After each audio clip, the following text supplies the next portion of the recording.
Student, आज जो हम केमिस्ट्री का चैप्टर 2 क्लास 10th का स्टार्ट करेंगे, एसिड बेसिस एंड सॉल्ट। मैंने आपको बताया कि इस चैप्टर से पहले मैंने आपको फर्स्ट चैप्टर बताया था केमिकल रिएक्शन इक्वेशन। जो भी स्टूडेंट हमारे चैनल पर नए हैं, मैं उनसे कहूंगा कि पहले आप जो है चैनल को सब्सक्राइब करें, बेल आइकन दबाएं, जिससे आपको प्रीवियस वीडियो और लेटेस्ट वीडियो लगातार मिलती है। मैं बार बार कह चुका हूँ कि अगर आप इस पूरे सिलेबस को जो मैं करा रहा हूँ आपको, इसको अगर फॉलो करते हैं तो 100% आपको अच्छे मार्क्स बोर्ड में प्राप्त हो सकते हैं।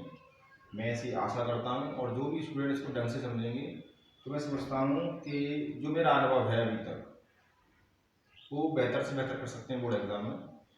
तो देखिए, आज स्टार्ट करते हैं चैप्टर 2 एसिड एंड सॉल्ट। देखिए किस तरह से। तो सबसे पहले समझाऊंगा आपको कंपाउंड क्या होता है। जैसे कि हम पढ़ चुके हैं 9th क्लास में, पहले एक चैप्टर था वहां पे, is matter around the pure. तो वहां पे हमने जो है ये पढ़ा था कि जो मैटर होता है वो क्या होता है, मैटर कितने टाइप का होता है। तो आपने पढ़ा था 2 टाइप का मैटर होता है, एक तो प्योर और एक इम्प्योर। इम्प्योर को आपने मिक्सचर कहा था। प्योर मैटर जो था या प्योर सब्सटेंस, वो 2 प्रकार के थे, एलिमेंट और दूसरा कंपाउंड। तो उसमें जो कंपाउंड था वो यहाँ पे हम क्लियर करेंगे कि कंपाउंड क्या होता है। जब 2 या 2 से अधिक डिफरेंट टाइप के सब्सटेंस केमिकली कॉम्बाइंड होते हैं तो वो एक कंपाउंड फॉर्म करते हैं। जैसी डेफिनेशन यहाँ पे रखी है, things that is composed of 2 और मोर सेपरेट एलिमेंट कॉल्ड कंपाउंड। यानी कोई भी चीज जो दो अलग अलग सब्सटेंसों के द्वारा बन के तैयार होती है वो कंपाउंड कहलाती है। तो केमिकल प्रॉपर्टी के बेस पे कंपाउंड को 3 पार्ट में डिवाइड कर सकते हैं हम, एसिड, बेसिस और सॉल्ट। तो देखिए स्टार्ट करते हैं इसको, वीडियो को। अब देखिए आप चैप्टर 2 कंपाउंड। तो जैसे मैं डेफिनेशन बता चुका हूँ आपको, एक बार फिर इसको मैं समझा देता हूँ आपको। A thing that is composed of 2 और मोर सेपरेट एलिमेंट्स कॉल्ड कंपाउंड। वो चीज जो अलग अलग एलिमेंट से बनकर तैयार होती है वो कंपाउंड कहलाती है। केमिकल प्रॉपर्टी के बेस पे कंपाउंड 3 प्रकार के होते हैं, यानी on the basis of their chemical properties all compounds can be classified into 3 groups. Chemical property के बेस पे कंपाउंड को 3 ग्रुप्स में डिवाइड कर सकते हैं हम, एसिड्स, बेसिस एंड सॉल्ट्स। इन्हीं के बारे में पूरे चैप्टर पढ़ने जा रहे हैं हम। तो सबसे पहले हम पढ़ेंगे कि एसिड बेस की पहचान के लिए हम किस सब्सटेंस का प्रयोग करते हैं, कौन कौन से सब्सटेंस हैं जिसका प्रयोग हम एसिड और बेस की पहचान के लिए करते हैं। तो सबसे पहले मैं आपको बताऊंगा पहचान करने वाला सब्सटेंस जिसको हम इंडिकेटर बोलते हैं। क्या होता है इंडिकेटर? तो देखिए इंडिकेटर क्या होता है। An indicator is a dye that changes colour when it is put into an acid or a base। एक इंडिकेटर जो होता है वो एक डाई होती है। डाई का मतलब जिसमें कलर होते हैं, डाई होती है जो अपना कलर चेंज करती है, या एसिड और बेस के सॉल्यूशन में डालते ही ये उनके कलर को चेंज कर देती है, वो कहलाता है इंडिकेटर। यानी इंडिकेटर एक प्रकार से एक डाई होती है जो डिफरेंट टाइप के कलर देती है एसिड और बेस में। तो और एसिड और बेस की पहचान बताती है। या नोट में मैं बताऊंगा आपको महत्वपूर्ण चीज। देखिए, an indicator tells us whether the substance we are testing is an acid or a base by change in its colour.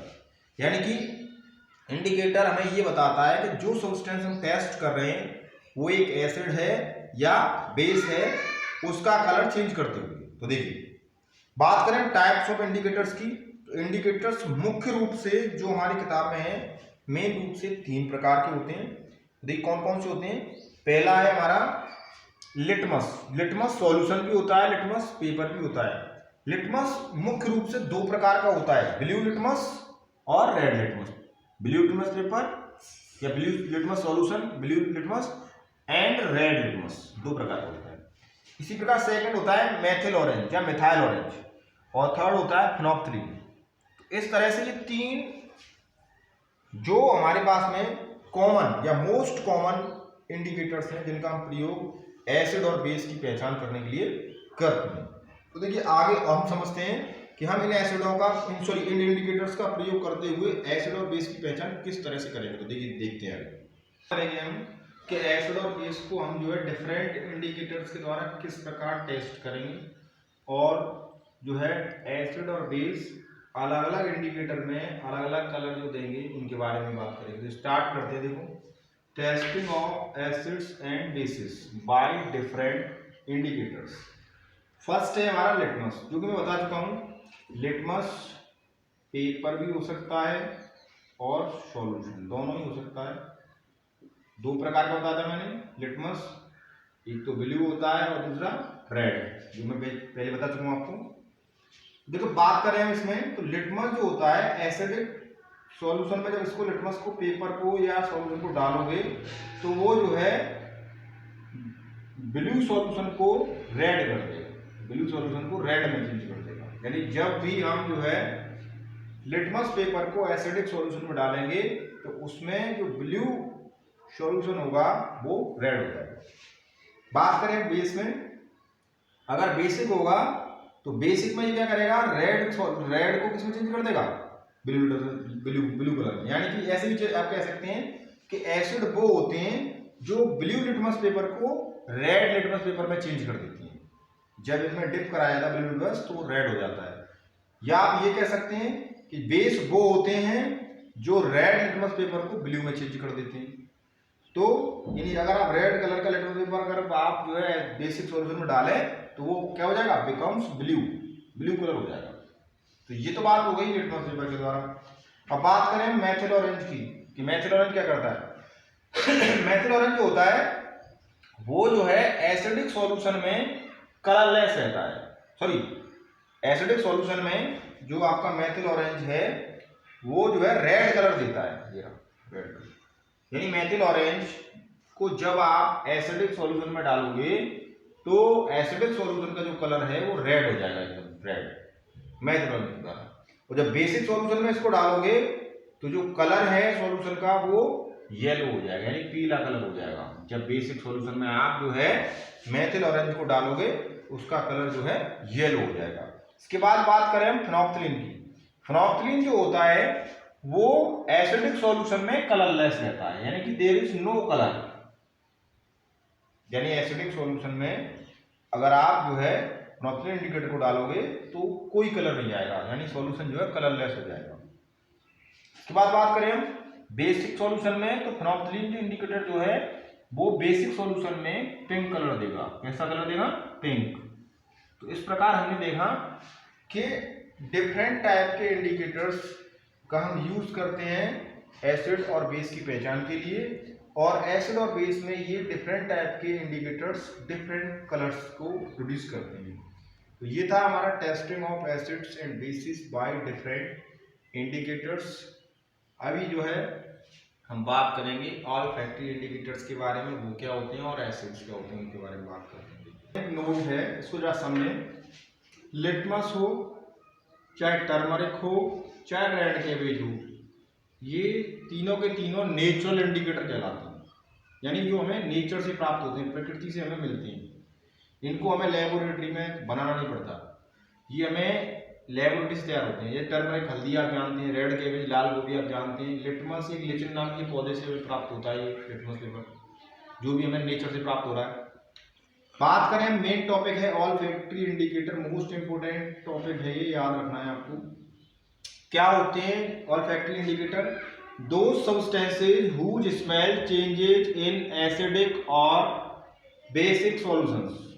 Base substances जिनकी स्मेल एसिडिक और बेसिक सॉल्यूशन में चेंज होती है, बदलती है, वो कहलाते हैं are called olfactory indicators.